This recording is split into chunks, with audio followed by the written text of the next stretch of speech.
Chapter 19. Agad na dinampot niya ang repolyo saka inangat ang kamay para pasimpleng paalisan ang kamay nito. Inalis nga nito yun pero narinig niya ang mahinang pagtawa nito na parang nanunukso. Sa desperasyon na mawala ang awkwardness na nararamdaman ay kinuha niya agad ang kutsilyo saka hiniwa na ang repolyo. Dinag pa niya ang ingay ng paghiwa niya lalo pa at nagmamadali ang kilos niya. Ouch! Sa pagmamadali habang lutang ang isip ay nasali pa niya sa hiwa ang isang daliri niya. Mabilis na inangat niya ang kamay at nakitang dumudugo nga iyon. Let me see, worried na sabi ni Zian na hawak na ang dumudugo niyang daliri.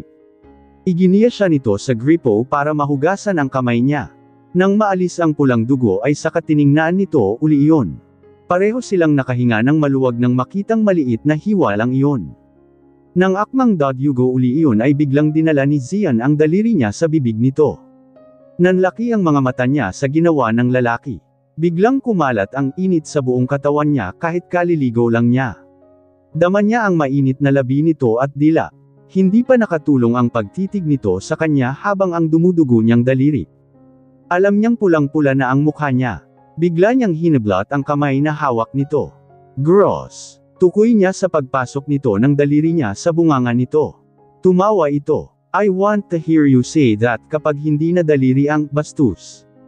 Agad na tinalikuran niya ito at umalis ng kusina. Parang mabibingi siya sa malakas na kabog ng dibdib niya. Tumigil siya sa sala at hinihingal na parabang ang layo ng nilakad niya. Umupo na lang din siya sa sofa saka wala sa loob na kinuha ang throw pillow at niyakap iyon. Bigla ay inangat niya ang daliring sinipsip nito. Medyo basa pa iyon ng laway nito. Mas lalong kumalat ang init na nararamdaman niya. Mom, I'm done. Lumapit sa kanya ang bagong ligong anak. May dala itong sukle kaya kinuha niya iyon at siya na ang nagsuklay dito. Pagkasuklay ay nagpaalam ito sa kanya na pupuntahan si Zian sa kusina. Tumanggo lang siya. Hindi na siya nagpakita pa sa kusina habang nagluluto ang lalaki. Nakaupo lang siya sa sofa habang nakatunganga. Amoy na niya ang aroma ng niluluto nito. Saka siya tumayo para tingnan kung malapit na itong matapos para may handa na niya ang mesa. Agad na nagsalubong ang mga mata nila ni Zian nang pumasok siya. Sa kanya napansin ang pink na apron niya na suot nito. Nakataas ang manggas ng suot nito habang naka-apron. Ang cute nitong tingnan. Iniiwas niya agad ang mga mata rito ng commandant ito sa kanya na may kasamang nanunuksong ngiti. Nang makitang malapit nang ang maluto ang niluto nito ay inihanda na niya ang mesa. Nanatili siyang tahimik habang kumakain na sila. Daddy, I love the adobo. Really? That's good to hear then. How about you, Mommy, do you love my adobo? Bumaling ang tingin ng dalawa sa kanya kaya natigil sa ere ang pagsubo niya. Hindi rin nakaligtas sa pandinig niya ang pagtawag nito ng mommy sa kanya. Bakit parang kinikiliti ang tenga niya? Tenga nga lang ba? Bakit kasali ang puso niya? Why yeah, I love it. I love you more. Nangunot ang noo niya sa isinagot nito. Daddy, Mommy said I love it. She didn't say I love you, tawang-tawang sabi ni Xavier. Ay, hindi ba? Akala ko ay I love you. Pabirong sabi ni Zian.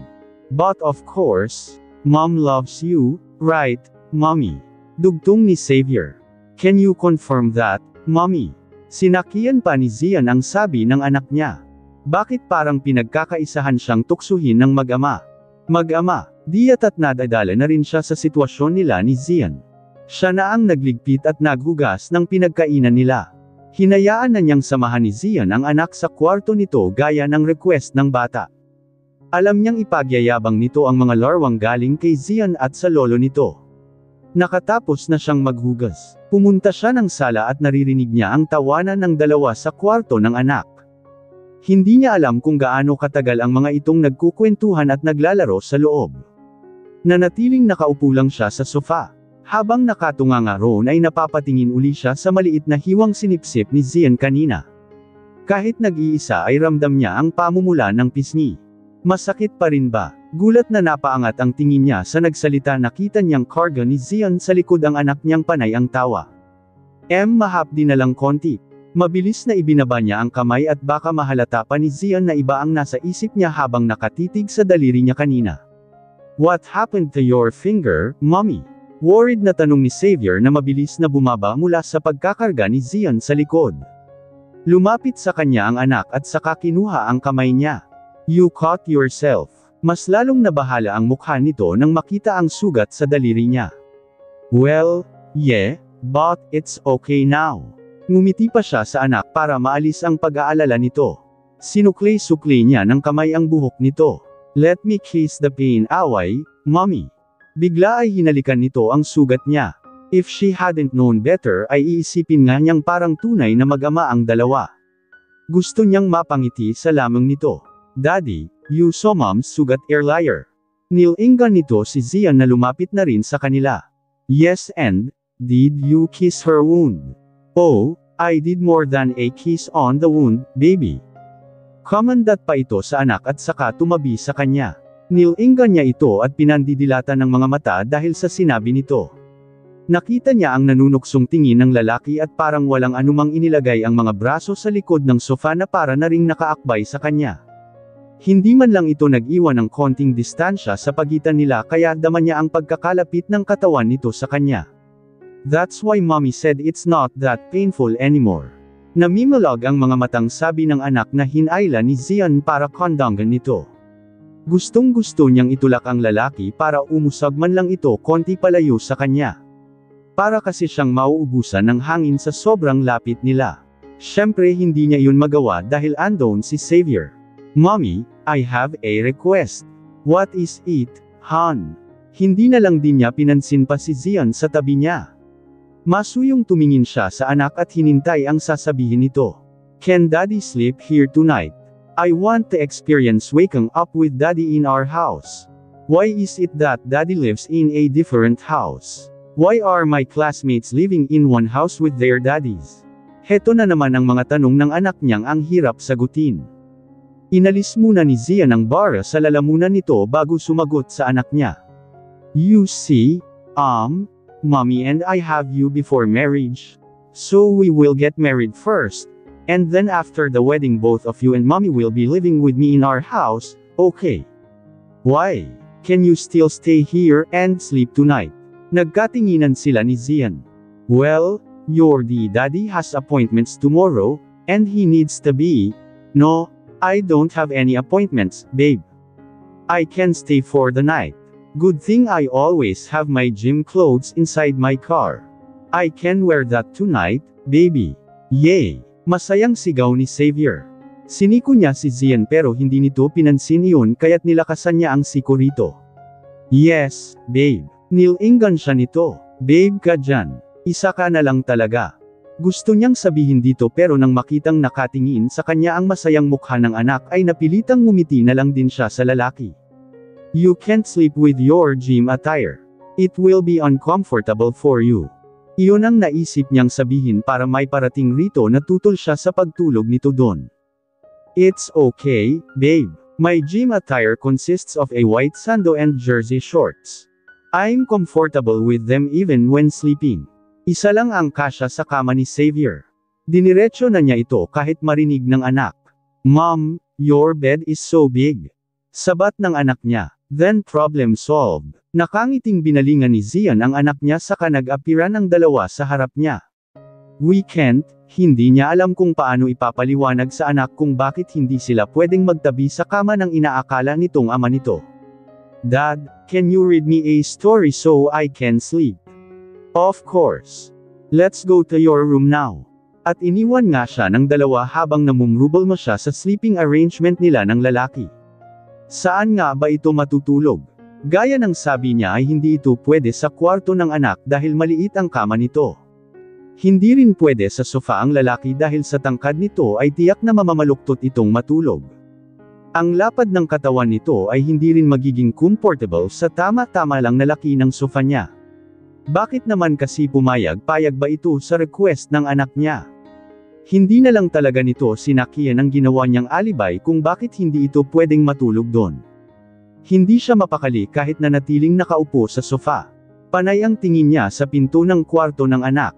Kinakabahan siya kapag babukas na iyon at lalabas na ang lalaki. Hindi nga nagtagal ay bumukas ang pinto at dahan-daang isinara iyon ni Zion. Bakit ka ba pumayag na dito matutulog?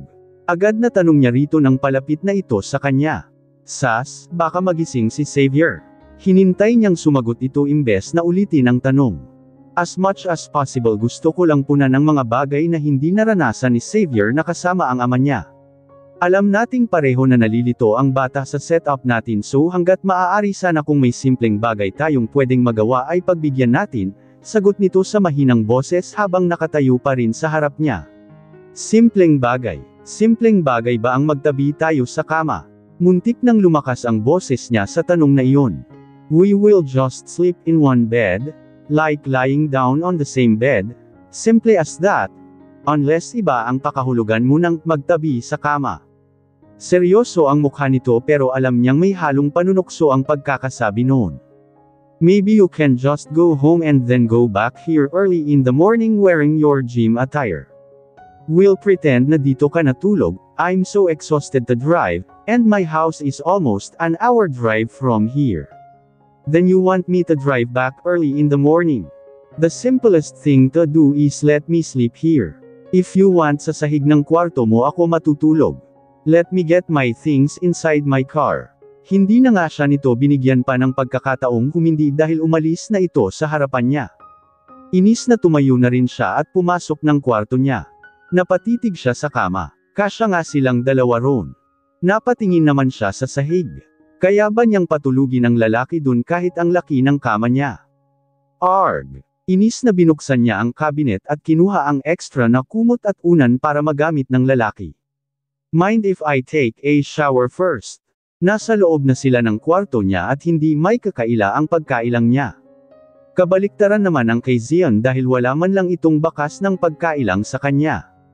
Naisip niyang siguro ay sanay na ito sa ganong eksena na kasama ang isang babae sa loob ng kwarto na kahit hindi nito girlfriend. Hindi girlfriend, engaged ka na nga sa kanya, di ba? Tukso ng isang parte ng utak niya. That door on the left, iyan ang banyo. Pinilit niyang maging casual lang din ang boses kahit ang totoo ay parang manganginig iyon. Kahit si Patrick na matalik niyang kaibigan ay hindi man lang nakapasok sa kwarto niya. Ito ang unang beses na may makakasama siyang lalaki sa kwarto at matutulog pa silang magkatabi. Well, of course, hindi niya isinali ang lalaking isinusumpa niya. Iwinaksi niya agad ang alaala ng gabing iyon. Ayaw niyang madagdagan ang tensyon na nararamdaman niya ngayon. Do you want to see me strip? Tanong nito nang hindi niya namamalayang nakatingin pa rin pala siya rito. Namumula ang mukhang tumalikod siya. I'll check on Xavier first. Agad na nga siyang lumabas ng kwarto. Parang hinahabol niya ang paghinga nang makalabas ng tuluyan. Inayos muna niya ang paghinga bago pumasok sa kwarto ng anak. Dahan-dahan ang pagbukas niya ng pinto dahil ayaw niyang magising ito. Nilapitan niya ang himbing na si Xavier. Nakita niya ang ngiti nito kahit natutulog. Napangiti na rin siya habang inaayos ang kumot ng anak. Umupo muna siya sa tabi nito. Parang ayaw na nga niyang pumasok muli sa kwarto sa kaalamang andon si Zian. Hinaplos-haplos niya ang ulo ng anak. Sa ginawa ay parang pip-aikit na rin ang mga mata niya. Hindi niya alam kung ilang minuto siya sa kwarto ng anak na parang makakatulog na rin pero nagising ang diwa niya nang bumukas ang pinto ng kwarto nito. Nakita niya si Zian na naka-white sandunga at jersey shorts habang pinupunasan nito ng towel ang basa pa nitong buhok. Muntik pa siyang mapalunok sa ayos ng lalaki. Yun ang unang beses na nakita niya itong hindi naka-formal attire. Nagmukha itong boy next door kapag hindi nakapang opisina. Umayos siya ng upo ng patanong ang tingin nito. Ayaw yata nitong magising si Xavier kaya't nanatili lang ito sa bukas na pinto. Alam niyang hinihintay siya nitong lumabas.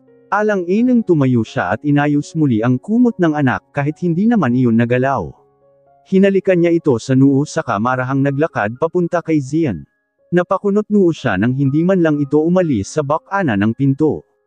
Nanatiling nakatingin lang ito sa kanya habang isinabot na ang towel sa balikat nito. Muntikan pa niyang may pikit ang mga mata para samyuhin ang amoy ng sabon at shampoo ng lalaki. Hindi ka ba aalis dyan? Pabulong na tanong niya rito nang hindi pa rin ito kumikilos. Ngumiti ito saka lang umalis sa kinatatayuan. Iniiwasan niya sanang mapalapit ng husto rito kaso konting distansya lang ang iginalaw nito, kaya't nang lumabas siya ng pinto ay hindi maiwasang mabunggo niya pa rin ang katawan nito. Mas lalong nanunuot sa ilong niya ang amoy ng bagong ligong lalaki.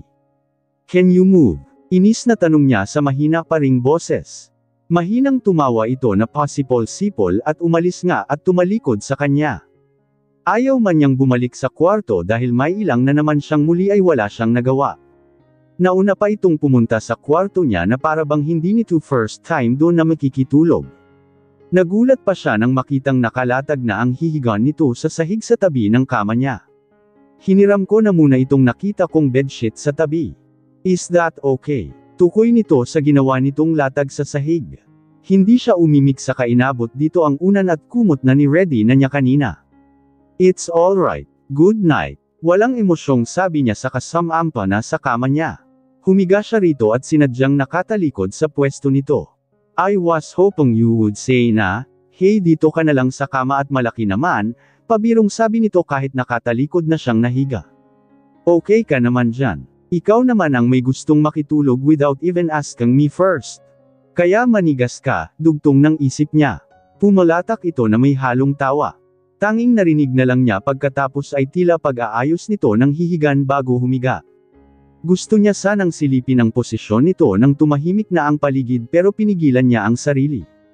Medyo nakukonsensya rin kasi siyang pahigain ito sa sahig gayong ang lapad ng kama niya. Shit! Pabalikwas na bumangon siya nang marinig ang mahinang pagmura nito na tila nasasaktan. Nakita nga niya itong nakaupo sa sahig habang hinihilot ang isang binti nito. Napaano ka? Hindi niya maiwasang mag-alala nang makitang tila nasasaktan ito. Mabilis na nakalapit siya rito at lumuhad sa tabi nito. This damn cramp. Yusi pinupulikat talaga ako kapag ganitong nasa ibaba ang paghiga ko. Saan ba ang masakit? Dito. Agad na ako ang dalawang kamay niya sa hawak nitong parte ng katawan nito. Hinilat niya iyon. Alam niyang masakit ngang pulikitan ang bandang iyon. Tila nakatulong ang paghilot niya dahil tumahimik na si Zian. Nang tingnan niya ang mukha nito ay huling-huli niya itong nakatitig sa kanya. Hindi niya naman binigyan ng ibang pakahulugan iyon dahil mas focus ang utak niya sa nararamdaman nitong sakit. Thanks, Jenna. Ewan niya kung nakaringgan lang niya pero masuyo ang dating noon sa tenga niya. Okay na ba? Naniniguradong tanong niya. Yes, thanks to you. Hindi nito inaalis ang titig nitong parang nanunuot sa kalamnan niya. Saka lang bumalik ang pagkailang niya. Agad na inalis niya ang kamay sa binti ng lalaki pero bago niya mailayo ang kamay ay hinawakan ito ni Zian. Can I sleep in your bed? Paanas na tanong nito, gusto niyang mapasinghap. Bakit iba ang dating ng pagkakasabi nito noon sa kanya? Napalunok siya habang hindi napuputol ang pagkakahinang ng mga mata nila. Why kahit alanganin ay pumayag na rin siya. Alangan naman hahayaan niya itong pulikitang muli dahil sa pag-iinarte niya. Hindi niya alam kung paano ito tutulungang tumayo sa bigat nito. Gusto niya sanang bawiin ang kamay dito pero alam niyang kailangan niya itong i-assist sa pagtayo. Nagtaka pa siya nang hindi naman ito gaanong nahirapan sa pagtayo pero hindi nito binibitiwan ang kamay niya. Pinulot niya ang unan at kumot para ilipat sa kama niya. Ito naman ang nagligpit ng bedsheet na nakalatag sa sahig. Natigilan siya ng parang ang bilis ng kilos nito na parang hindi galing sa pulikat. What? Tanong nito nang mahuling nakatingin lang siya rito. Hindi na ba masakit ang binti mo? Parang ito naman ang nagtaka sa tanong niya saka automatikong nagbago ang ekspresyon ng mukha. Ouch! It's starting to ouch! Tila nasasaktang muli na sabi nito at umupo na sa gilid ng kama niya. Tumaas ang kilay niya. Talaga bang pinulikat ito? Bakit parang ang oo ng dating ng ekspresyon ng mukha nito ngayon? Nagdududang tanong ng isip niya. Tumigil ito sa ouch, nang makitang hindi siya kumikilos. I think it's okay again. Ihiga ko na agad ito. Inayos na nga nito ang unan at kumot sa kama niya saka humiga. Gusto niyang ihampas ang unan dito nang makabalik na sa pwesto niya, pero naisip din niyang paano naman kung totoo ngang pinulikat ito, di nasaktan pa niya lalo kung hahampasin niya. Walang imak na tumalikod na nga siya rito saka humiga. Maya-maya ay naririnig na niya ang mabining paghinga ng lalaki, indikasyon na nakatulog na nga ito. Wow! Iles, bakit ini-expect mo bang hindi siya makakatulog dahil nasa tabi ka lang at mahihirapang pigilan ang sarili na matukso sa'yo? Patuksong tanong ng utak. Hindi niya mapigil ang mapahiya sa sarili kaya inis na nagtalukbong na lang siya ng kumot. Huwag. Pilit man niyang manlaban ay hindi man lang niya matinag ang lalaking nasa ibabaw niya. Ayaw niyang umiyak pero iyon na lang yata ang huling alas niya para magbago ang isip ng hindi kilalang lalaki. Ni hindi niya alam kung ano ang hitsura nito dahil nababalutan ng dilim ang loob ng kwarto. I like this. Is role-playing part of the game? Paanos nasabi ng lalaki na hindi niya moari kung lasing or nasa ilalim ng pinagbabawal na gamot. Please, maawa po kayo. Humahagulgol na siya at inipon ang buong lakas para maitulak ito. Sa halip na umalis sa ibabaw niya ay kinuha ng lalaki ang dalawang kamay niya at ipininid sa kama. Mas lalong hindi na siya makagalaw. Naramdaman niyang muli ang nag-aalab na halik nito sa leeg niya. Wala na siyang nagawa kundi umiyak ng umiyak. Kahit binitiwan na siya nito ay hindi na siya nagtangka pang pumalag dahil sa takot at sa sobrang panghihina. Pumikit siya ng mariin ng isa-isa nitong hinubad ang damit niya. Automatikong itinakip niya ang dalawang kamay sa dibdib ng haborin ng lalaki ang bra niya. Kahit hindi nito yun makikita sa dilim ay pilit na tinatakpan niya pa rin ang mga iyon. Nang dama ko ang kamay nito sa garter ng panty niya ay mabilis na pinigilan niya ang kamay nito at hinawakan. Please huwag. Kahit hindi niya ito aninag sa dilim ay nakatutok ang tingin niya kung nasaan maaari ang mukha nito. Matagal na hindi nakakilos ang lalaki. Nabuhayan siya ng loob sa pag-aakalang tinablan na ito ng konsensya, pero laking dismaya niya nang kunin nito ang kamay niya saka dinala sa bibig upang halikan. Maya-maya ay naramdaman niya ang init ng hininga nito sa isang tenga niya ni kapanindig ng kanyang balahibo. I don't know what's happening with me too, but I just can't stop now. Pagkasabi noon ay dinilaan pa nito ang tenga niya. Wala sa loob na napasinghap siya sa ginawa nito. Ang init at basa ng dila nito ay nagdudulot sa kanya ng kakaibang kilabot. Hindi nga nagtagal ay tuluyang hinubad ng lalaki ang panty niya na siyang natitira niyang saplot na lamang. Pilit niyang isinasara ang dalawang binti pero hinawakan nito ang magkabila niyang hita para ibuka ang mga iyon. Open up, babe. Let's get it done with. Nang may buka nga nito ng tuluyan ang mga hita niya ay biglang may matigas na bagay ang bumubundol sa kasalanan niya. Muli ay tinangka niyang itulak ang lalaki. Nahulaan yata nito ang gagawin niya dahil hinawakan agad nito ang dalawang kamay niya at pinigilan ang mga iyon sa kama. Tahimik na umiiyak siya nang maramdaman ang tila pagpasok ng naghuhumindig na pagkalalaki nito. Dahan-dahan ang ginawa nitong pagpasok sa loob niya. Shit, you're so tight. Are you a virgin? Tila nahihirapang sabi nito na damiin pa sa kanya. Hindi siya sumagot dahil nakaramdam na siya ng sakit nang pinipilit pa ring bumaon ang matigas na panauhin sa pagkababae niya. Napaigik siya nang bumaon pa iyon ng bumaon. Dama niya na ang laki at kahabaan ng ipinasok nito sa kanya. Hindi niya alam kung gaano katagal bago tumigil ito sa pagbaon ng kahabaan nito. Sa huling diin nito ay may puwersa na iyong kasabay para maisagad ng tuluyan ang pagkalalaki nito. Parang may pinunit na kung ano sa loob niya at ang tanging nararamdaman niya ay ang sakit na dulot noon. Humulagpos ang mga kamay niya na hawak nito sa kanina. Hindi na ganun kadiin ang pagkakahawak nito kaya tuluyang nabitiwan nito iyon. Akawalan mo ako. Akawalan mo ako. Pilit na pinagsusuntok niya ang dibdib ng lalaki kahit wala na siyang lakas. Jenna. Agad na bamuka ang mga mata niya nang maramdaman ang mahinang tampal sa pisngi niya habang tinatawag ang pangalan niya. Huwag. Pakawalan mo ako, please. Automatikong itinulak niya ang lalaking nakatunghay sa kanya. Jenna, I think you had a nightmare. Natigilan siya nang marinig ang masuyong boses na iyon. Tumingin siyang muli sa mukha ng lalaki sa harap. Nakita niya si Zian. Wala sa sariling napayakap siya rito habang umiiyak. Sas I'm here. Okay. You're safe, and it was just a dream. Masuyong masuyo ang boses nito. Hinahagod pa nito ang likod niya habang hinahayaan lamang siyang umiyak ng umiyak. Ang higpit ng kapit niya sa leeg nito na parabang takot na takot siyang kumawala. Unti-unting hamina na ang pag-iyak niya.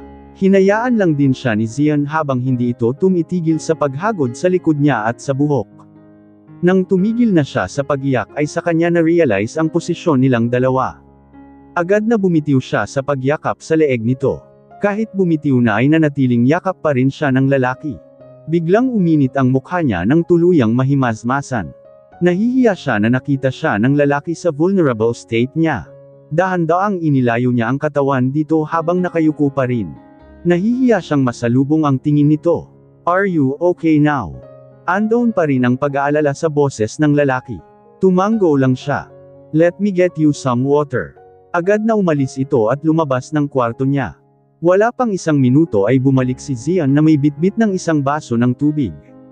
Kinuha niya iyon na iniiwas pa rin ang tingin dito. Salamat, maikling sabi niya nang iabot muli ang wala nang lamang baso rito. Inilagay nito iyon sa ibabaw ng mesa sa tabi ng kama. What was your dream all about?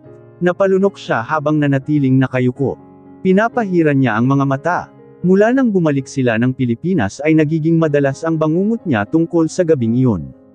Lagi ay nagigising siyang umiiyak. Akala niya ay tuluyan na iyong nawala mula nang ipinanganak niya si Xavier.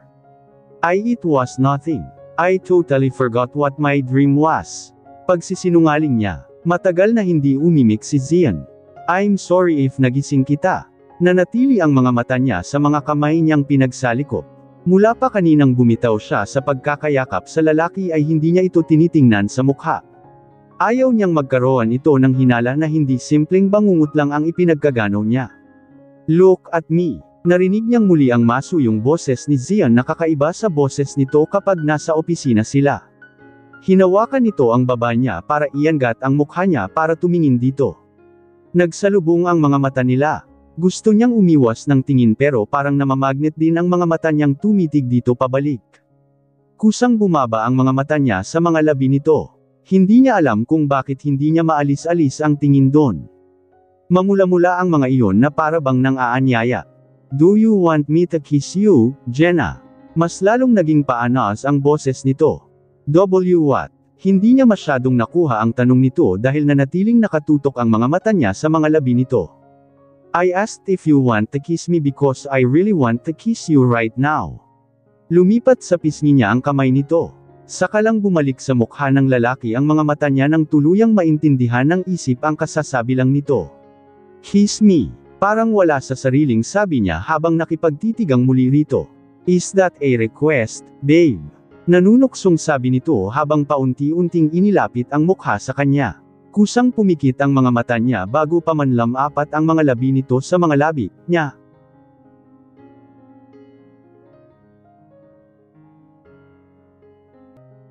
Chapter 20. Padampi-dampi lang ang ginawang paghalik ni Zian na para bang nananansya muna.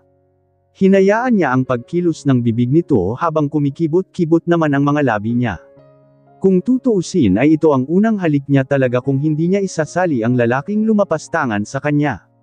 Ilang segundo rin na nagkasya lang si Zian sa mabibining halik na ibinibigay nito sa kanya.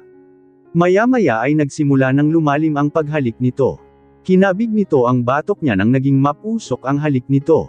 Hindi niya alam kung saan ilalagay ang mga kamay. Ang instinct ng mga iyon ay dumako sa dibdib ng lalaki para pigilan ang pagdidikit masyado ng mga katawan nila. Saglit na binitiwan ni Zian ang mga labi niya at tingnan siya sa mukha. Just tell me if you want me to stop, Jenna, paanos na sabi nito na para bang habol nito ang paghinga.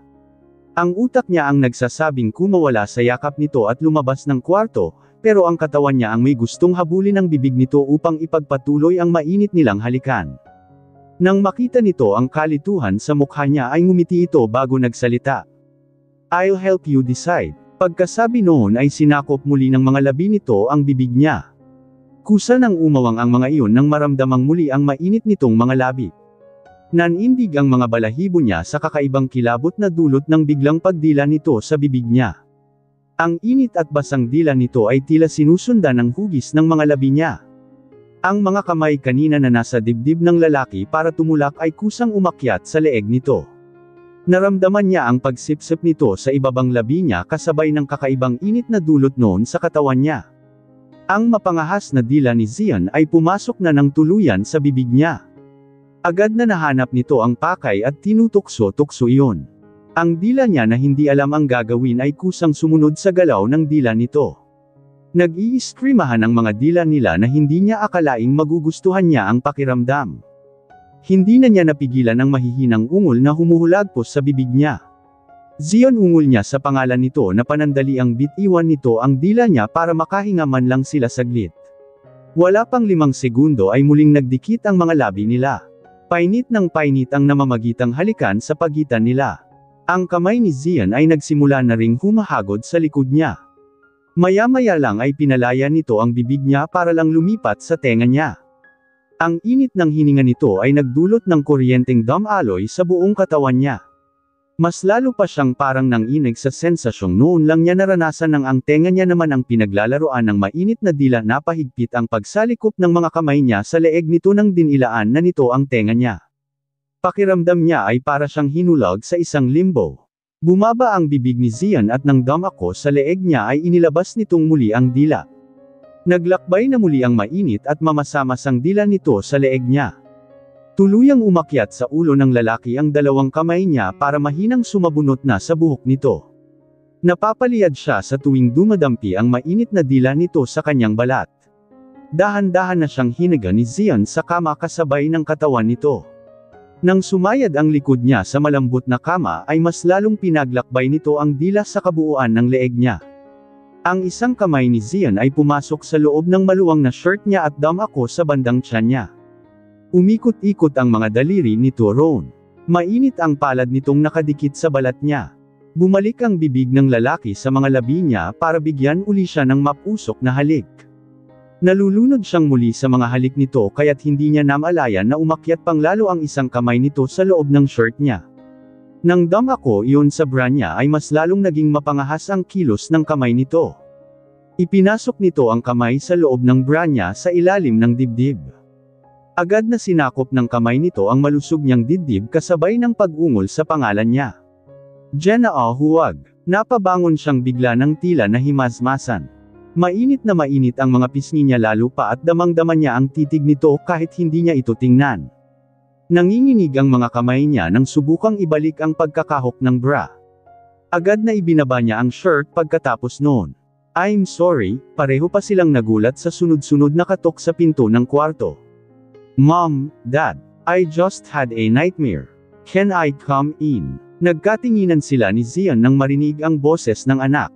Napasuklay ito sa buhok na nagulo habang siya ay tumayo na at inayos din ang sarili. Paglingon niya ay nakita niyang binuksan na ni Zion ang pinto. You had a nightmare, kiddo? Tanong nito kay Xavier. Tumango ang bata na pupungas-pangas pa. Agad na kinarga ito ni Zion at dinala sa kama niya. You can sleep here tonight with mommy and daddy, right, mommy? Kakaiba ang tinging ipinukol nito sa kanya nang itanong iyon. Napalunok muna siya bago sumagot.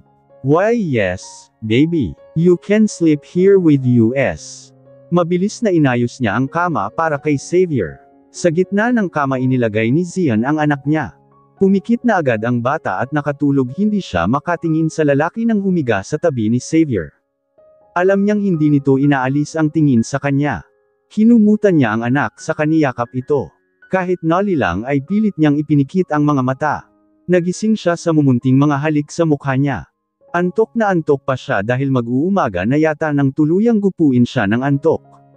Sinusubukan niyang ibuka ang mga mata dahil parang ayaw tumigil sa kakahalik ng kung sino man yung pinupupog siya ng mga halik sa mukha. Mommy, wake up. We made you breakfast in bed, but it's almost 11 already. Boses ng anak niya ang naririnig niya. Nahulaan niya agad na ito ang hasa ibabaw ng kama at walang tigil sa paghalik sa kanya. Ito yata ang paraan nito para gisingin siya. Almost 11. Napilitan na nga siyang ibuka ang mga mata at agad na sumalubong sa kanya ang liwanag mula sa bintana na nagmumula sa tirik na araw.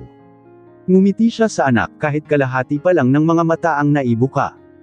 Oh, you made me breakfast, baby. Inisip niya agad na malamang ay cereal na may gatas ang dinala nito sa kanya dahil hindi pa naman ito marunong magluto.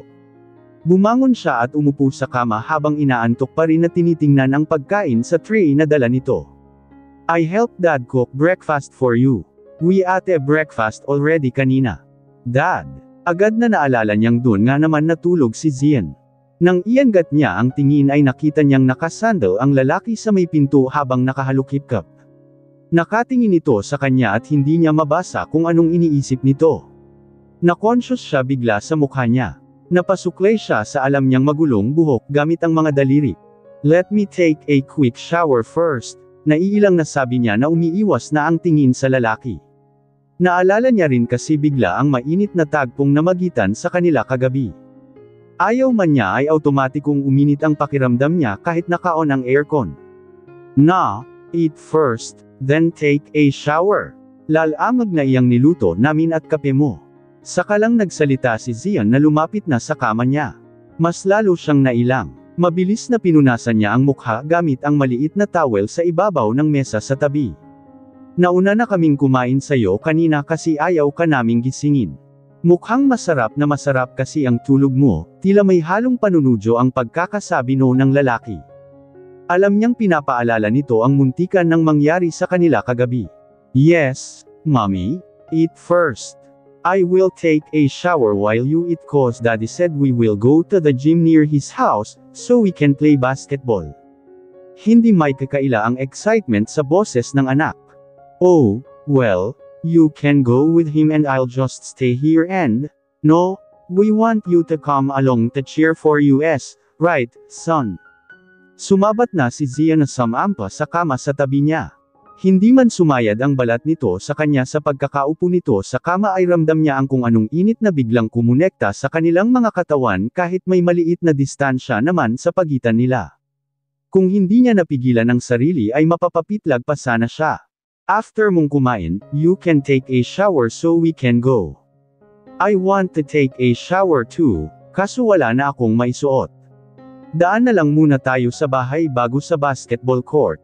Sa simpleng mga salita ni Zian ay gumagapang ang kilabot sa buong katawan niya. Naninindig ang mga balahibo niya at umaasa siyang hindi iyon napapansin ng lalaki lalo at konti lang ang distansya sa pagitan nila. Oh okay, let me just eat in peace, and both of you can wait outside. Indirektang pagtatuboy niya sa dalawa. I'll take a shower now, Mom, Dad. Excited na tumakbo palabas ng kwarto ang anak niya at iniwan silang dalawa ni Zian. Ayaw mong subuan kita, bulong nito sa tenga niya na mas lalong nagpulala ng nararamdaman niya. Napasinghap siya ng wala sa loob dahil sa init ng hininga nitong naramdaman ng tenga at leeg niya. Nang mapatingin siya rito ay nakuha niya agad na may ibang pakahulugan ang sinabi nito. Hindi lang ang boses nito ang nanunudyo kundi pati ang mga matang nakatitig sa kanya. Kung hindi mo ako titigilan, hindi ko ito kakainin at hindi ako sasama. Idinaan niya sa inis ang kakaibang nararamdaman. Mabuti na lang at sumunod naman sa pagkukunwari niya ang tono ng boses. Ayaw niyang ipahalata kay Zian na sa loob-loob niya ay halo-halong emosyon ang nararamdaman niya, lalo pa at malakas na ang loob nitong haluan ng sexual connotation ang mga sinasabi nito dahil sa kapangahasan nilang dalawa kagabi. Uminit ang mukha niya nang nag-flashback sa utak kung paanong magpakasasa ito sa dalawang dibdib niya, at sa kaalamang nahawakan na nito ang pagkababae niya. Pakiramdam niya ay parang kumakapal ang buong mukha niya na parang namamaga dahil sa init na kumalat mula sa pisngi hanggang tuluyang uminit ang buong mukha niya. Kitang-kita ni Zian ang pamumula ng mukha niya na indikasyon na dumaan sa isip niya ang mainit nilang tagpo kagabi. Imbes na makitang muli ang panunudyo sa mga mata nito ay bigla itong sumeryosong tumitig sa kabuuan ng mukha niya. Kitang-kita ni Zian ang pamumula ng mukha niya na indikasyon na dumaan sa isip niya ang mainit nilang tagpo kagabi. Imbes na makitang muli ang panunudyo sa mga mata nito ay bigla itong sumeryosong tumitig sa kabuuan ng mukha niya. I'm also feeling the heat now, Jenna, paanos na ang pagkakasabi noon. Umakyat sa pisngi niya ang isang kamay nito. Gusto niyang iiwas ang mukha dahil alam niyang mararamdaman nito ang init ng mukha niya, pero hindi na siya nakakilos. Ang kamay nitong nasa pisngi niya ay dahan-daang bumaba ang haplos sa leeg niya. Muli ay napasinghap siya dahil kahit ang kamay nito ay mainit sa pakiramdam. Init sa init ang labanan ng mga balat nila. Kusang lumabas ang munting ungol sa bibig niya nang hinahaplos nito ang kabuuan ng leeg niya. Mom, can I wear my basketball outfit? Agad itinulak niya paalis ang kamay ni Zian sa leeg niya nang marinig ang boses ng anak. Mabuti na lang at busy ito sa kakatingin sa mga damit na bitbit nito nang pumasok sa kwarto niya. Tumayo si Zian sa kanilapitan si Xavier. You can wear the blue one so our outfit will match. Agad na suhestyon nito na tiningnan na rin ang dala ng bata. Why yeah, you can wear anything you want. Tumikim pa siya bago nagsalita. Kahit hindi pa humuhupa ang init na pinaramdam muli ni Zian ay itinuon na niya ang atensyon sa pagkaing inihanda ng mga ito para sa kanya. Isang tasa ng black coffee, fried egg with rice at 2 hotdogs ang nasa tray. Bigla ay ginutom siya. Shower na po ako. Muli ay tumakbo palabas ang anak. Nilingan siya ni Zian at nakitang nagsisimula na siyang kumain. Itinusok niya ang tinidor sa jumbo hotdog na nasa plato at akmang isusubo na iyon nang magsalita si Zian. Puntahan ko na muna si Xavier sa kwarto niya para makakain ka ng maayos. Damn, I might not be able to stop myself any longer. Ang huling salita nito ay parang sarili nito ang kinakausap. Lumabas na nga ito ng kwarto niya at hindi na lumingon pang muli. Napatingin siya sa hotdog na kakagatan na sana. Naligaw uli sa isip niya ang matigas na bagay na idinidiin ni Zian kagabi malapit sa pagkababae niya. Shit! Ano na bang nangyayari sa kanya? Bakit ganun ang naiisip niya kahit kumakain? Iyon din ba ang naisip ni Zian kaya't lumabas ito ng kwarto? May pinupukaw itong damdamin sa kanya na akala niya ay hindi niya mararamdaman kailanman dahil sa madilim na nakaraan niya. Hindi niya akalaing ito ang gigising sa itinatagong init ng katawan niya. Kaya palang matabyunan ng sensasyong pinaparanas ni Zian ang pangit na karanasan niya sa pag-iisang katawan ng babae at lalaki. Dapat ba niyang ikatuwa iyon o mas dapat siyang mangamba lalo pa at alam niyang pareho silang attracted ni Zian sa isa't isa? Sexually. Akala niya ay sa mansiyon ng mga Escobar ang tinutukoy nitong bahay nito na pupuntahan muna nila. Dinala sila nito sa isang malaking bahay na ayon rito ay ang sariling bahay nito mismo. Hindi nalalayo sa laki ng mansiyon ng mga Escobar ang bahay ng lalaki. Kahit si Xavier ay hindi mapigil ang mamangha sa bahay ni Zian. Wow, Dad, your house is so big and beautiful. Hindi magkamayaw na sabi ng anak na iniikot ang tingin sa paligid. You love it? Nakangiting tanong ni Zian sa anak niya. Yes, Dad, I love it so much. Dito ba kami titira kapag ikinasal na kayo ni Mommy? Xavier, kung ano-ano na lang iyang tinatanong mo, agad nasaway niya sa bata. Ayaw niyang malagay sa alanganin si Zian sa mga katanungan ng anak. Of course, kung nasaan si Daddy, dun din kayo, di ba? Hindi naman pinansin ni Zian ang pagsaway niya sa anak. I'm going to love it here, Daddy. I'm sure you will. Ginulo pa ni Zian ang buhok ng anak. Hindi na lang din siya umimik. Do you want to see my room? Napatingin siya sa lalaki. Hindi niya tuloy alam kung para kanino ang tanong na iyon dahil sa kanya ito nakatingin ng itanong iyon. Yes, I'm sure your room is also this big, right? Iniawang pa ni Xavier ang 2 kamay na parang sinusukat nga gaano kalaki ang kwarto ng lalaki. Yep, kasya tayong 3 ni na Mommy doon. But of course, you'll have your own room. Pinisil pa ni Zian ang tungki ng ilong ni Xavier. I'll have my own room. Namimalag ang mga matang tanong nito. Yes, kiddo. You'll even have your own playroom. Anak, paliguin mo muna ang daddy mo. Sumingit na siya dahil ayaw niyang umasang masyado ang anak sa mga bagay na hindi naman talaga mangyayari dahil hindi naman talaga sila ikakasal ni Zian. Medyo hirap pa siyang tukuyin ito bilang ama ni Xavier sa harap ng anak. Can I stay in your room, Dad? While you're taking a shower? Sure, you can. Huwag na, Xavier, para mas madaling matapos ang, heto na naman at parang bumabara sa lalamunan ang pagsisinungaling niya sa anak. Ang daddy mo. It's okay. You can also come with us, babe, para alam mo kung gaano kalaki ang kama. Normal lang ang ekspresyon ng mukha nito pero alam niyang may kalakip na panunukso ang boses nito. It will also be your room, Mom, after the wedding. Biglang sumingit na naman ang anak na ikipinamula na naman ng pisngi niya. Zian chuckled, a sexy one. It will be our room. May kasama pang kindat ang pagkakasabi noon sa kanya.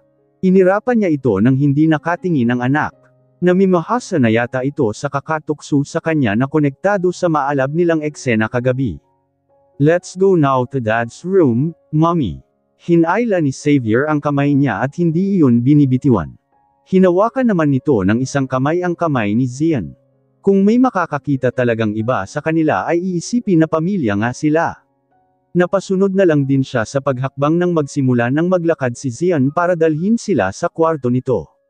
Hindi nga nagkamali ang anak niya. Doble ang laki ng kwarto ng lalaki kumpara sa kwarto niya sa kondo niya.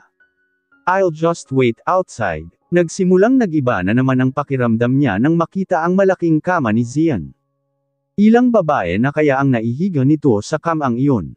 Binitiwan ni Xavier ang mga kamay nila saka naghubad ng sapatos. Iniwan lang nito ang suot na medyas. Wala ano-ano ay umakyat ito sa kama at lumundag-lundag.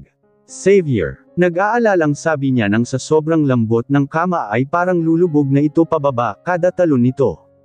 "Just let him be." Agad na pigil ni Zian sa kanya ng akmang lalapitan na niya ang anak upang pababain.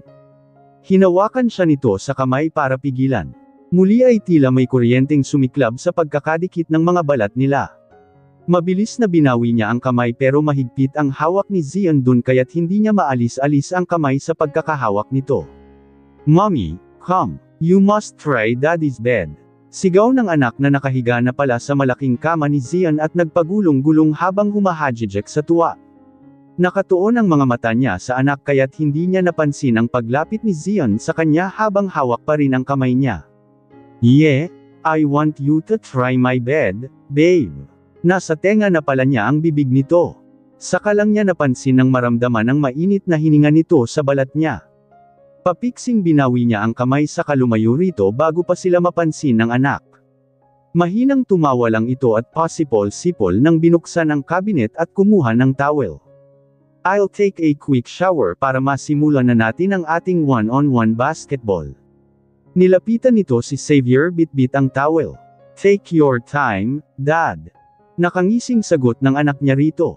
Nanatiling nakatayo lang siya sa gitna ng kwarto ng lalaki. Naglakad na nga ito papuntang banyo sa loob ng kwarto. Sinusundan niya ito ng tingin. Biglang tumigil ito sa kanilingon siya kaya't huling-huli siyang nakasunod ang mga mata rito. Bago pa ito tumalikod muli ay kinindatan siya nito na may kasamang nanunuksong ngiti. Inirapan niya ito kahit agad na itong nakatalikod sa kanya. Naririnig niya ang lagaslas ng shower sa banyo ng lalaki. Ang anak niya ay tuwang-tuwa pa ring nakahiga sa kama ni Zian. Natatakot naman siyang lumapit sa kama ni Zian dahil baka pukawin uli nito ang sensasyong pilit niyang pinipigilan ngayon. Xavier? Just tell Zizi I mean your daddy that I'm just outside, okay? Okay, mommy." Nagmamadaling umalis na nga siya ng kwarto ni Zian at baka maabutin pa siya nito sa kwarto. Napaka-awkward lalo if lalabas itong nakatawel lang at tumutulo pa ang tubig sa katawan nito. Nang makalabas ng kwarto ay hindi rin naman niya alam saan siya maghihintay. May nakikita siyang kasambahay pero nasa labas iyon at abala sa ginagawa. Ayaw niya namang makaabala. Naisipan niyang libutin na lang ang malaking bahay nito. Hindi naman siguro bawal ikutin ang bahay na iyon. Naglakad-lakad siya hanggang sa nakarating siya sa isang malaking bulwagan na parang sa isang museo. Medyo nakaawang ang pinto para sa parteng iyon ng bahay kaya't naisipan niyang sumilip lang sana. May nakita siyang malaking piano sa gitna. Nakangiting lumapit siya roon. Pinasadahan niya ng mga daliri ang piano. Wala itong kahit katiting na alikabok. Halatang nililinis ito lagi dahil kahit makaluma ang style ay mukhang bago pa rin ang dating noon. Napakunot noo siya nang may mahawak ang parang naka-engrave sa itaas ng piano. Nilapitan niya iyon at binasa. "I will always love you, Heather." Iyon ang mga katagang naka-engrave sa piano. "What are you doing here?" Nagulat pa siya sa malaking boses ni Zian na para bang may ginawa siyang mali. "I was just, this room is prohibited to anyone." Walang kenjatingiting sabi nito. "I'm sorry." Agad na hindyang paumanhin niya lalo at nakita niya ang parang galit na ekspresyon ng lalaki. Walang imik na hinawakan nito ang kamay niya saka iginiya siya palabas ng malaking bulwagan na iyon. Agad na isinara ni Zian ang pinto at siniguradong nakalock Ivan bago ito humarap muli sa kanya. Hinihintay na tayo ni Xavier sa kotse. Nanatiling pormal ang mukha nito nang sabihin yun sa kanauna nang naglakad sa kanya. Napalingon siyang muli sa pintong isinara nito. Tama nga ang mga narinig niya tungkol sa nakaraang relasyon nito kay Heather Phillips. Kung hiwalay na ang dalawa, bakit andon pa rin ang piano na may tatak ng pagmamahal nito sa babae? May kung anong munting kirot na naramdaman siya na hindi niya na lang din pinansin. Sumunod na siya sa lalaki bago pa lalong mawala ito sa mood.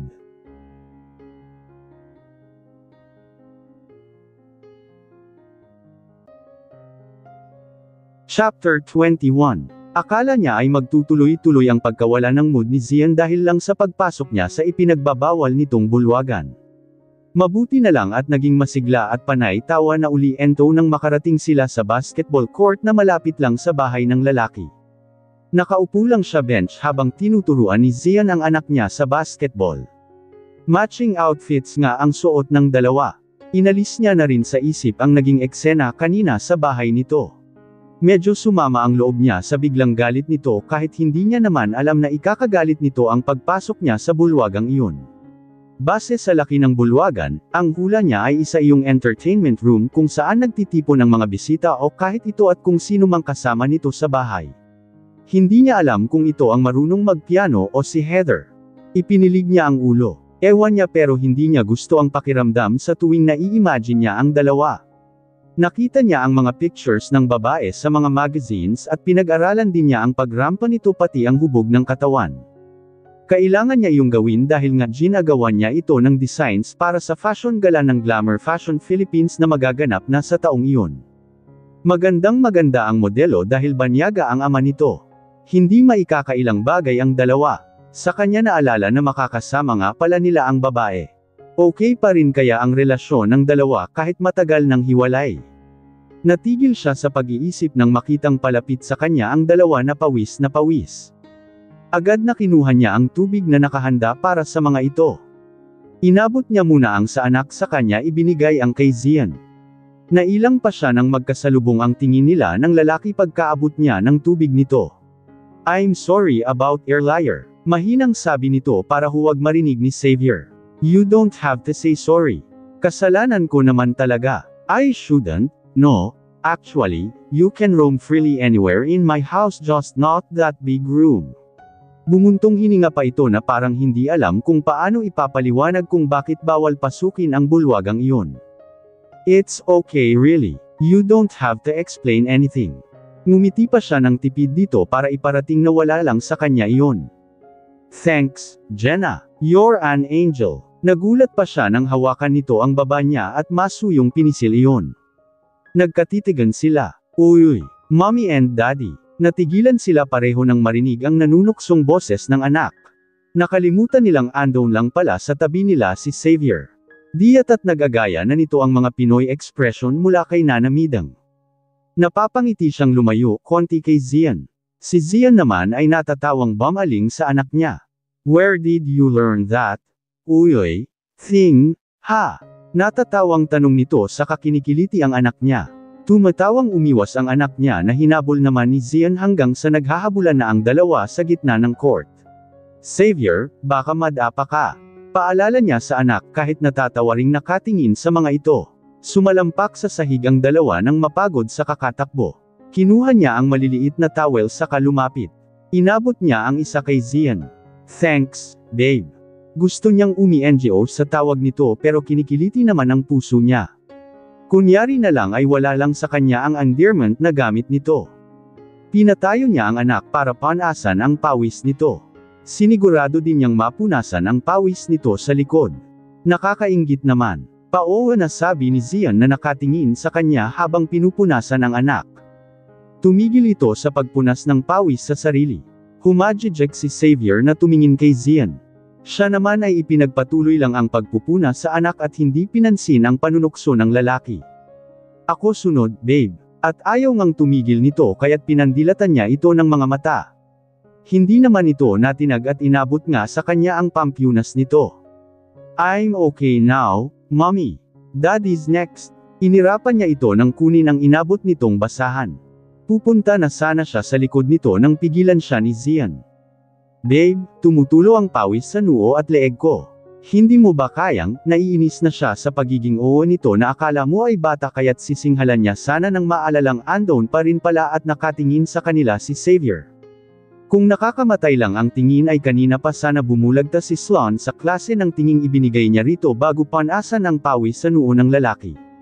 Kailangan pa niyang tumangala konti dahil sa tangkad nito. Pinunasan nga niya ang noo nito at leeg. Iniiwasan niyang mapatingin sa mga mata nito dahil alam niyang nakatitig ito sa kanya. "I'll practice dribbles, Daddy." Nabagot yata sa kanila ang anak at tumakbo ito sa gitna ng court at pinulot ang bola, at nagsimulang mag-dribble. Naiwan silang dalawa ni Zian kaya't agad na itinigil niya ang pagpupunas dito. "Panasan mo ang sarili mo, hindi ka na bata." Inis na sabi niya sa kapadabog na ibinigay dito ang pampunas nito. Tawa lang ang sagot nito. "Saka pwede ba? Hindi natin kailangang umarte sa harap ng anak ko na may something sa atin kasi nga, may something nga ba sa atin?" Biglang sumeryoso ang mukha nito pati na ang boses. Hindi siya nagkaimik lalo pa at parang may ipinapahiwatig ang mga mata nito sa kanya. "Pag-arte pa rin ba yung nangyari kagabi?" Bumaba pang lalo ang boses nito pagkasabi noon. Napalunok siya nang ipaalala nito ang mainit na tagpo nila kagabi. "Were you pretending last night when you moaned my name?" Parang nanunuyo ang lalamunan niya sa mga tanong nito. Kahit hindi naman dumidikit ang balat nito sa kanya ngayon ay para bang may invisible na mga kamay na humahaplos sa katawan niya na nagdulot ng matinding init sa pakiramdam niya. Zian, stop. Gusto niyang tampilan sa pisngi ang sarili dahil sa iba ang dating ng boses niya nang sabihin iyon. "Will there be a problem if we'll give in to this sexual attraction between us?" Magiging problema ba ang totoong ama ni Xavier? Seryosong seryoso ang mukha nito nang itanong iyon. Sexual attraction. Gusto niyang matawa ng mapakla sa pagiging direkta ng lalaki. Sexual nga lang ang nararamdaman nito sa kanya. Bakit? Inaasahan mo ba talagang sabihin nitong mahal ka na niya kaya't nangyari yung mainit na tagpo kagabi? Hindi ba't ikaw ang mas nakakatawa? Nang aalas kang sabi ng utak niya. Para namang binuhusan ng malamig na tubig ang nararamdaman niya kanina. Inalis muna niya ang bar sa boses bago ito tiningnan ng diretso sa mga mata. "Let's not make this more complicated, Mr. Escobar." Sinadya niyang gawing formal ang tono ng boses. Tumitig ito ng matagal sa kanya bago sumagot. "So, we're back to business now, Miss Alegria. Just to let you know, if you want us to satisfy this kind of attraction between us, we'll make sure not to complicate things." Tumalikod na siya rito nang hindi na nagsasalita. At least now, nilinaw nitong hanggang tawag ng laman lang talaga ang attraction na nararamdaman nito sa kanya. "Bakit? May kasamang feelings na ba ang sayo?" Mahinang tanong ng isip niya. Natatakot siya sa sagot kaya't nagmamadaling bumalik na siya sa bench para ayusin ang mga gamit nila. Gusto na lang niyang umuwi at magkulong sa kwarto. Mula nang naging prangka si Zian sa sexual attraction nito sa kanya ay panay naman ang iwas niyang madikit man lamang sa lalaki. Sa tuwing napapadikit kasi ang balat niya rito ay automatikong pinupukaw noon ang kakaibang init ng katawan niya. Ayaw niyang aminin sa sarili na totoo ang sinabi nito. Tigas pa rin ang tanggi niya sa atraksyong unti-unting sumasakop sa katawan niya. Alam niyang napapansin ni Zian ang mga pag-iwas niya, lalo pa at araw-araw pa rin naman siyang hinahatid at sinusundo nito. Minsan pa nga ay tumatambay ito sa kondo nila para kay Xavier. Ipinagpasalamat naman niyang hinayaan lang siya nito. Hindi na ito nagtangka pang tuksuhin siya hanggang sa tuluyang bumigay na naman siya rito. Biyernes noon at wala silang pasok kinabukasan. Andon uli si Zian sa kondo nila lalo at wala ring pasok ang anak niya kinabukasan. Imbes na magluto ay umorder na lang sila ng hapunan nila. Panay ang kwentuhan ng dalawa habang siya ay tahimik lamang na nakikinig sa mga ito. Hindi niya namamalayan na nakatitig na pala siya kay Zian. Bawat buka ng bibig nito at lalo na ang pagtawa ay para siyang starstruck. Ang swerte tiyak ng totoong magiging anak nito. Kahit nga hindi nito anak si Xavier ay napaka-responsable na nitong ama. Maswerte rin ang babaeng mamahalin nito. Biglang singit ng utak niya. Bakit kaya sila nagkahiwalay ni Heather Phillips? Wala ka bang lakad bukas? Mabilis na ibinaling niya sa pagkain ng mga mata nang lingunin siya ni Zian. Samubo muna siya ng pagkain bago nagangat ng tingin rito para hindi halatang kanina na siya nakamasid sa lalaki. Wala. Bakit? Isasama ko sana kayo ni Xavier sa beach resort namin sa Zambales. Nabanggit kasi sa akin ni Xavier na mula nang dumating kayo ng Pilipinas ay hindi mo pa siya naipasyal sa beach. Napatingin siya sa anak na nagsusumamo ang mga mata sa kanya. Ngayon nga lang niya na-realize na hindi man lang niya naipapasyal ang anak. Sa UK kasi ay 2 beses o mahigit sa 1 buwan sila pumupunta sa beach dahil mahilig ito sa dagat. Magaling ding lumangoy ang anak niya. Sa katunayan ay kasali ito sa swimmers club sa school nito at laging sumasali sa swimming contest. Ilang beses na itong nanalo sa larangang iyon. Hindi rin naman kasi siya kinukulit ng anak. Iniisip nito marahil na busy siya sa trabaho lalo at kalilipat lang nila sa Pilipinas. Yeah, I totally forgot. I'm sorry, baby. Hindi mo naman kasi nababanggit sa akin. Nagi-guilty na sabi niya. 2 beses lang din niyang nasamahan ang anak na maligo sa swimming pool sa ibaba ng tinitirhan nilang kondo. It's okay, Mom. I know you've been busy at work. So can we go with Daddy tomorrow? Sino ba naman siya para tanggihan ang kahilingan ng anak? Lalo pa ngayong napagtanto niyang hindi na niya pala ito napagtutuunan ng panahon at oras at iniasa lang lagi sa yaya nito. Kapag wala naman siyang pasok ay hindi rin naman niya pinapapasok si Nana Mideng para siya mismo ang mag-aalaga sa anak niya. Kaso kahit nasa kondo siya ay trabaho pa rin pala ang ginagawa niya at hinahayaan lang muna ang anak na libangin ang sarili nito. Napatingin siya kay Zian. Anong oras ba tayo babiyahe bukas? Thank you, Mommy. Masayang sabi ni Xavier itinaas pa ang 2 kamay. We'll leave at 5 in the morning para hindi tayo abutan ng traffic sa daan. Tumanggo-tango lang siya. Naisip niyang kailangan din niya ang mag-unwind dahil pini-pressure niya ang sarili these past few days para sa mga designs na gagawin para kay Heather Phillips. Bigla siyang natigilan nang maalalang muli ang babae. Sasabihin kaya ni Zian dito ang totoo tungkol sa pagkukunwari nila at ang tungkol kay Xavier? What are you thinking? Biglang tanong ni Zian nang mapansing natulala siya. Actually, I'm thinking na I need this too. Medyo hindi kasi gumagana ang utak ko nitong mga nakaraang araw lalo pa at napipressure ako sa mga designs na gagawin para kay Heather Phillips. Sinadya niyang banggitin ang babae for the first time dito. Gusto niyang makita ang magiging reaksyon ni Zian. Hindi nga siya nagkamali.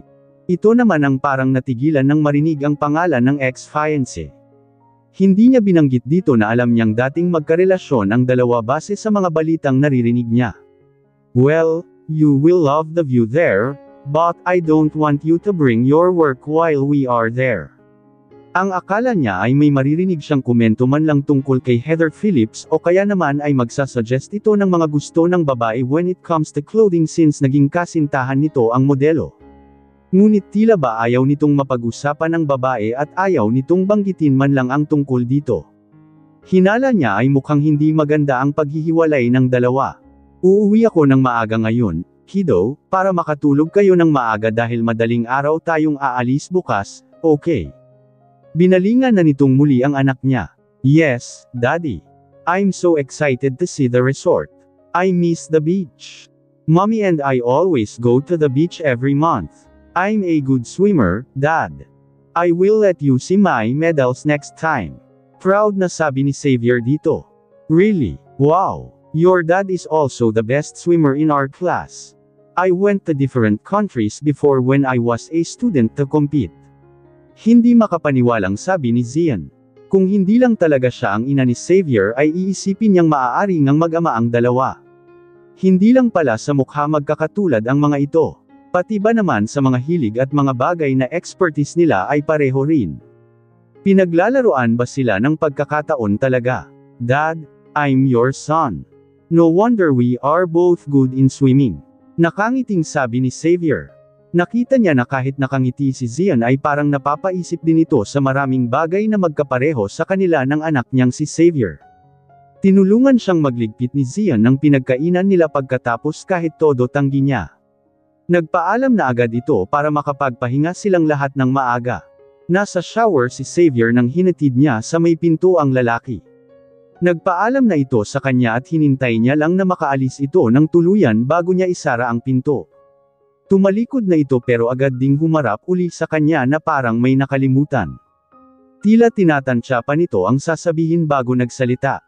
Nagtatanong ang mga mata niya habang hinihintay itong magsalitang muli. If you don't mind me asking, Jenna, hindi ko naman siguro kamag-anak ang ama ni Xavier, no? Nabigla siya sa tanong nito. Are you thinking that Patrick is Xavier's father? Hindi makapaniwalang tanong niya. Baka kasi nagdududa itong si Patrick na pinsan nito ang ama ng anak niya. Of course not. I'm just curious, cause I know na napapansin mo rin ang pagkakahawig namin ni Xavier, and then we have a lot of things in common. Are you trying to ask me if ikaw nga ang ama ni Xavier? Hinaluan na niya ng biro ang tanong ng mapansing hindi ito mapakali. Tumitig ito sa kanya at hindi man lang natawa sa biro niya. Never mind, sabi nito maya-maya. Good night, Jenna. Be ready before 5 a.m. Dugtong nito na tila malalim pa rin ang iniisip. Good night, drive safe. Tumango lang ito saka umalis na. Sinundan niya ito ng tingin hanggang sa mawala sa paningin niya. Ano kaya ang iisipin ni Zian kapag nalaman nitong ni hindi niya kilala kung sino ang ama ng anak niya? Siyempre, hindi naman iyon malalaman ng lalaki. Tanging siya lang ang nakakaalam ng bagay na iyon at wala siyang planong ipagsabi iyon kahit kanino. Mas nauna pang nagising si Xavier kesa sa kanya kinabuksan. Halatang excited nga ito sa out of town nilang tatlo. Ito pa ang gumising sa kanya. Nagkukumahog na hinanda niya ang mga dadalhin nila. Maya-maya lang ay dumating na rin si Zian. Hinayaan niyang sa tabi ni Zian maupo ang anak at sa likod siya. Sinadya niya iyon dahil antok na antok pa ang pakiramdam niya. Habang masayang nagkukwentuhan ang dalawa ay naidlap na rin muna siya sa mahabang biyahe na iyon. Pasado 6:00 nang huminto sila sa nadaan ng maliit na kainan para mag-almusal. Pupungas-pangas pa siya nang umayos ng upo at inayos ang sarili. Bilib naman siya sa dalawa dahil parang hindi nawawalan ng energy. Siya kasi ay 1 oras mahigit lang ang tulog dahil hindi siya pinatulog sa pag-iisip tungkol kay Zian at kay Heather Phillips. Ewan niya pero may konting pangamba siyang nararamdaman sa pagdating ng babaeng modelo na ex-fiancé ni Zian. Are you okay? Napatingin siya kay Zian sa tanong nito. Yeah, I'm fine. Kulang lang ako sa tulog. Sinukli pa niya ng daliri ang buhok at ngumiti ng tipid dito. I'll order some coffee for you. Tumango lang siya. Nakatulong nga ang kapeng in-order nito sa kanya dahil kahit papaano ay nawala ang antok niya. Nang nagpatuloy na sila sa biyahe ay nag-enjoy na siya sa panunood ng tanawin na dinaraanan ng sasakyan nila. Ilang oras na biyahe rin yun at sa wakas ay may nakita na silang palatandaan na papasok na sila sa resort ng mga Escobar. Hindi pa man tanaw ang dagat ay magandang view na agad ang sumalubong sa kanila papasok ng resort. May mahabang daan muna silang dinaanan na parte pa rin ng resort. Sa mahabang daan na yun ay nakahilera ang iba't ibang mga tanim ng mga bulaklak. Kumbaga ay parang dumaan muna sila sa isang napakahabang daan na mukhang garden bago ang resort talaga. Kahit si Xavier ay namimulog ang mga mata habang namamangha sa paligid. Nagmamadaling kinuha nito ang phone at sinimulang mag-video sa daan. This is awesome, Dad. I've never seen a resort as beautiful as this. Tawa lang ang isinagot ni Zian dito. Sinadya nitong dahan-dahan lang ang pagmamaneho para ma-enjoy nilang tingnan ang view bago makarating sa loob ng resort. Kinuha rin niya ang phone at panay ang kuha niya ng pictures sa view na napupuno ng mga bulaklak. Itinigil na muna ni Zian ang sasakyan at hinayaan sila ni Xavier sa pagkuha ng pictures. Mom, come let's take a picture. Lumapit nga siya anak sa upuan nito sa harap. Si Zian ang may hawak ng phone at nag-selfie groupie silang tatlo. Inakbayan siya ng anak kaya't napalapit ang ulo niya sa harap. Naramdaman na lang niya ang pisngi ni Zian na nakadikit na rin pala sa pisngi niya. Hindi na siya nakakilos nang sumigaw ito ng smile. Agad na inilayo niya ang mukha sa mukha ni Zian bago pa man kumalat ng muli ang init sa mukha niya at mamula siya. Nang magsawa na sila sa kakakuha ng pictures ay pinaandar ng muli ni Zian ang sasakyan papasok ng resort. Tanaw na agad nila ang kulay asul na dagat. Amoy na amoy nila ang hangin galing sa dagat dahil nakabukas ang bintana ng kotse ng lalaki. Nakakaginhawa iyon sa pakiramdam. Pagkahinto ng sasakyan ay mabilis na lumabas ng kotse ang anak niya. Xavier, saway niya rito nang bigla itong tumakbo sa dagat. Hayaan mo na, sabi naman ni Zian sa kanya. Sinusundan niya pa rin ng tingin ang anak nang lumabas siya ng sasakyan. Tumigil ito sa baybayin at saka nagpaikot-ikot. Saka lang niya napansin nang walang makitang ibang tao sa paligid maliban sa mga staff ng resort na sumalubong sa kanila. Bakit walang tao? Nagtatakang tanong niya. I told them not to accept customers and reservations this weekend. So exclusive lang sa kanila ang resort ngayon. Inutusan ni Zian ang mga staff na dalhin ang mga gamit nila sa loob ng isang room. Bakit isang room lang? Saka na niya tatanungin ang lalaki kung sakaling sa iisang room nga lang silang tatlo. Calm. Nagulat pa siya nang bigla siyang hilain nito. Napilitang sumunod na rin siya kay Zian nang magsimula na itong humakbang. Nilapitan nila ang anak niya. Let's have a race, Dad. Oh, hinahamon mo ako, ha? Bring it on. Hindi niya inaasahan ang bigla na lang paghuhubad ng lalaki sa harap niya. Una nitong hinubad ang polo nito, sumunod ang pang-ibaba nito. Ewan niya kung bakit kahit naiiskandalo sa paghuhubad nito ay hindi niya naman inaalis ang mga mata rito. Agad na tumambad sa kanya ang swimming trunks nito na kulay dark blue.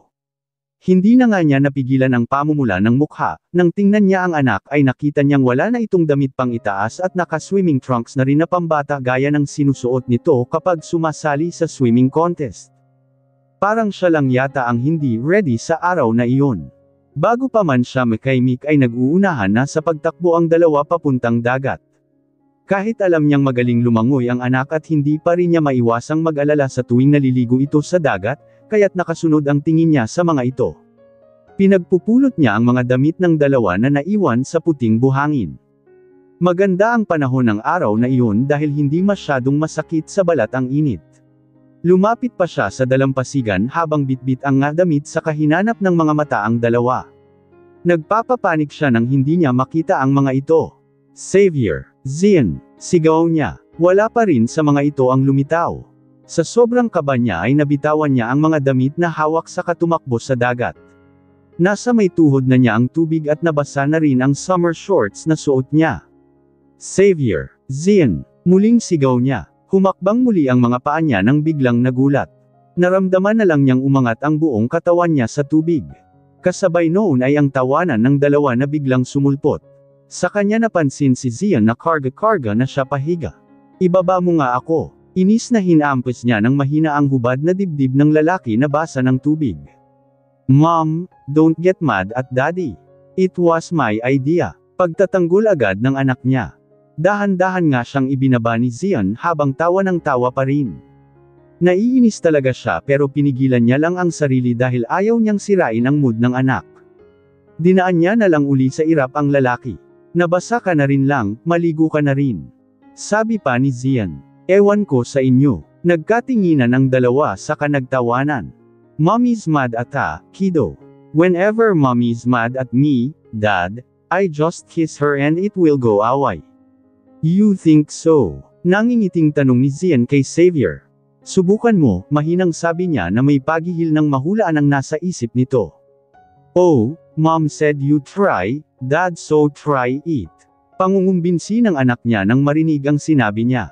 Hindi yata nito naintindihan ang totoong ibig sabihin talaga ng sinabi niya at translate ito literally ni Xavier. Ang lakas ng tawa ni Zian. Hindi niya maiwasang menjeti na rin dahil sa sinabi ng anak. Sa pagngiti niyang iyon ay bigla siyang hinalikan ni Zian sa lips. Smack lang iyon pero 1,000 boltahe pa rin ang dulot noon sa katawan niya. Ayaw niyang mahalata ng mga ito ang epekto ng simpleng halik ng lalaki kaya't winisikan niya ito ng tubig sa mukha. Gamaya na rin si Xavier sa pagwisik ng tubig kay Zian. Mga tawanan na nilang tatlo ang maririnig maya-maya. Hindi niya akalaing may enjoy nga niya ang out of town na iyon kasama ang anak at si Zian.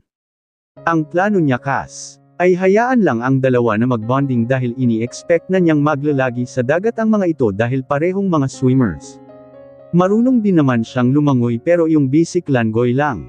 Naisip niya kagabi pa naguguli ng araw sa pagtingin-tingin sa paligid para pagbalik niya sa trabaho sa Lunes ay fresh na fresh ang utak niya.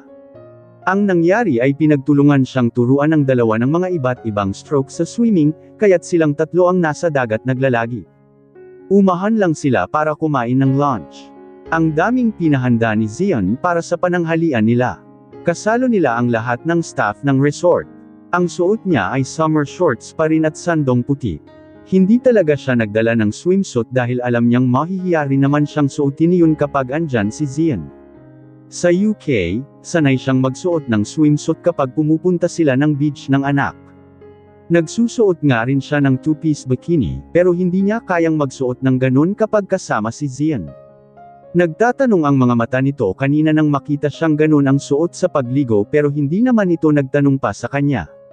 Ang dami niyang nakain sa pananghalian, pati na si Xavier at Zian. Pagkakakain ay nagpasalamat sila sa mga staff na naghanda ng lunch nila sa kanaisipan nilang maglakad-lakad muna sa baybayin. Mabuti na lang talaga at hindi mainit sa balat ang sikat ng araw sa araw na iyon. Pareho nilang hawak sa kamay si Xavier habang naglalakad ng tahimik sa baybayin. Nililipad-lipad na ng hangin ang buhok niyang nagsimula ng matuyo. Bumitiw sa pagkakahawak nila si Xavier nang makitang maraming nagkalat na mga bato at shells sa baybayin. Namumulot ito at itinatabi muna. Nanatiling nakamasid lang sila ni Zian sa ginagawa nito. Hindi niya namalayan ang paglapit ni Zian sa kanya. I hope you enjoy our day today. Lumingon siya rito nang nakangiti habang iniipit sa tenga ang ilang hibla ng buhok na nalilipad ng hangin. Yes, thank you for bringing us here. Matamang pinagmasdan siya ni Zian sa kangumiti na rin. Halos kalahating oras din ang iginugol nila sa paglakad-lakad hanggang sa inaya sila ni Zian na mag-jetski. Nagdadalawang isip siya noong una pero binigyan siya ng assurance ng lalaki na hindi iyon delikado. Nakapwesto siya sa likod ni Zian habang sa harap naman nito nakaupo si Xavier. Nang simulan na nitong paandarin ang jetski ay mariing ipinikit niya ang mga mata sa yamakap sa bewang nito ng mahigpit. Pakiramdam niya kasi ay mahuhulog siya sa tubig kapag nakabitiw siya rito. Tuwang-tuwa na nagsisigawan ang anak niya at si Zian. Siya lang ang halos ayaw nang ibuka ang mga mata sa matinding takot. Nilingan siya saglit ni Zian at natawa ito nang makitang nakapikit siya. Try to open your eyes, babe, so you'll enjoy it. Babe. Kahit yata parang naliliw na siya sa nerbiyos ay parang kumalembang na naman ang tenga niya sa pagtawag nito sa kanya. Parang nasasanay na yata si Zian na tawagin siyang ganun at natural na nalang iyong lumalabas sa bibig nito. Sinubukan nga niyang ibuka ang mga mata ng dahan-dahan. Hindi pa rin lumuluwang ang kapit niya sa bewang nito. Nang tuluyang bamuka ang mga mata ay unti-unting nawawala na nga ang kaba niya. Sa katunayan ay sumasabay na rin siya ng sigaw sa dalawa na may kasamang tawa. Hindi na umalis ang ngiti niya kahit itinigil na ni Zian ang jetski. Sakto namang may dumating na sasakyan nang bumaba sila ng jetski. Nakakunot noong napatingin siya sa sasakyan. Hinintay ang pagbukas noon. Bumaba muna ang driver saka binuksan ang pinto sa passenger seat. Lola, agad na sigaw ni Xavier sabay takbo papunta sa matanda nang makita si Mrs. Conchita na ay naalayang bumaba ng driver. What's Lola doing here? Nagtataka ring tanong ni Zian. Hinawakan siya nito sa braso para alalayang maglakad papunta sa kinaroroonan ng lola nito.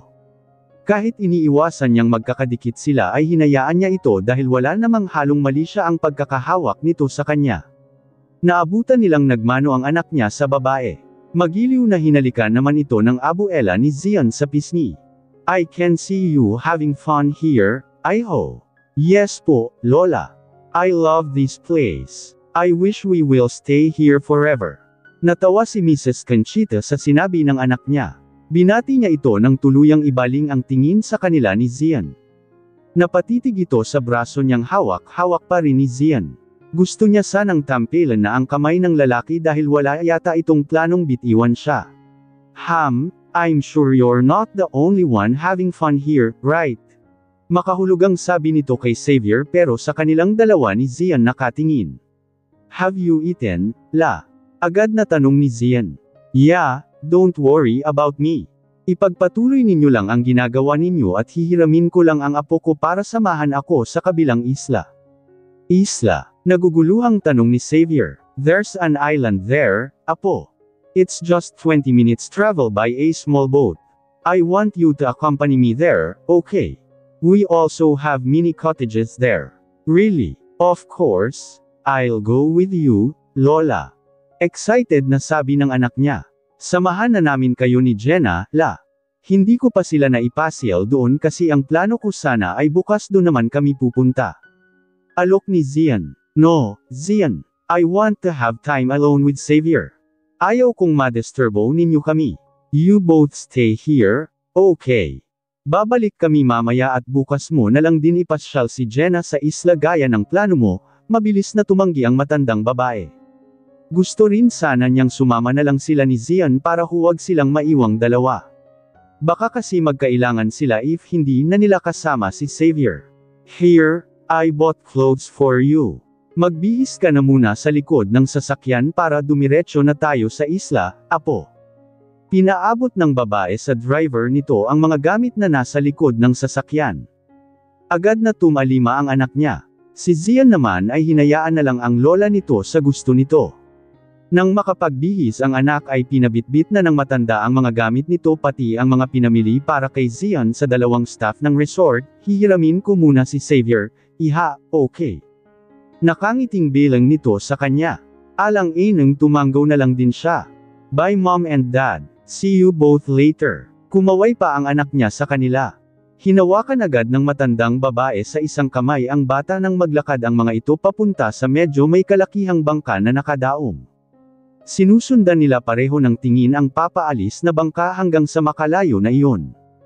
Panay pa rin ang kaway ni Xavier sa kanila kaya't kumakawi din sila ni Zian.